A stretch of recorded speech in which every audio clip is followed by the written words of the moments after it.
Une fois par semaine, Élodie enfile son tablier et sa toque. Cette lycéenne de 16 ans est en bac pro cuisine. Là, je suis en train de faire un appareil à souffler. C'est une crème pâtissière au citron mélangée avec une meringue italienne. Et après, on va la mettre dans les tartes. Derrière les fourneaux du lycée Marie Curie, cette future pâtissière est une vraie tornade. Rien ne lui résiste. C'est ma passion, donc je suis toujours contente, toujours remotivée à chaque fois que je sais qu'on va faire des nouvelles choses. Puis de voir ma brigade aussi, c'est tout le temps la même, donc ça crée un petit nid et des habitudes et du coup, ça me motive. Une motivation à toute épreuve qu'elle partage avec Dimitri. Donc aujourd'hui, le chef vous propose un menu au choix. Donc vous allez avoir le choix entre une entrée, un plat et un dessert. Lui est en formation service.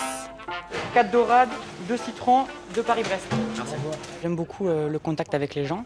Ça a toujours été ce que je voulais faire depuis que je suis tout petit. J'ai toujours été passionné par les serveurs dans les restaurants. Je leur posais tout le temps des questions. Donc c'est un métier qui me correspondait.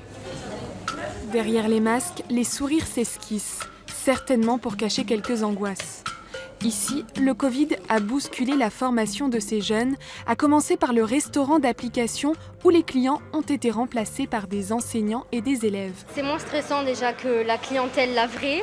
C'est nos amis, donc bien sûr ils vont nous dire ce qu'ils vont et ce qu'ils ne vont pas dans les plats, mais c'est beaucoup moins stressant.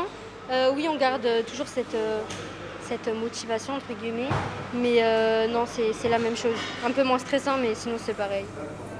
Autre bouleversement, cette fois-ci plus contraignant dans cette formation professionnelle.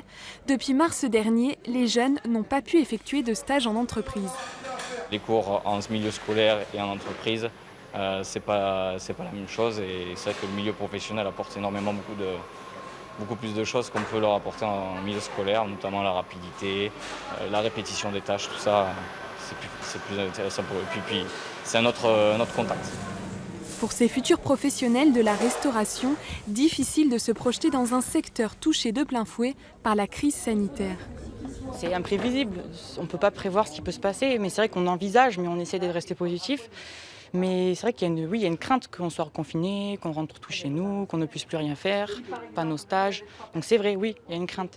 Mais on essaye de surmonter cette étape tous ensemble, parce qu'on est tous dans le même bateau. C'est pas que nous, c'est pareil pour tout le monde, donc voilà.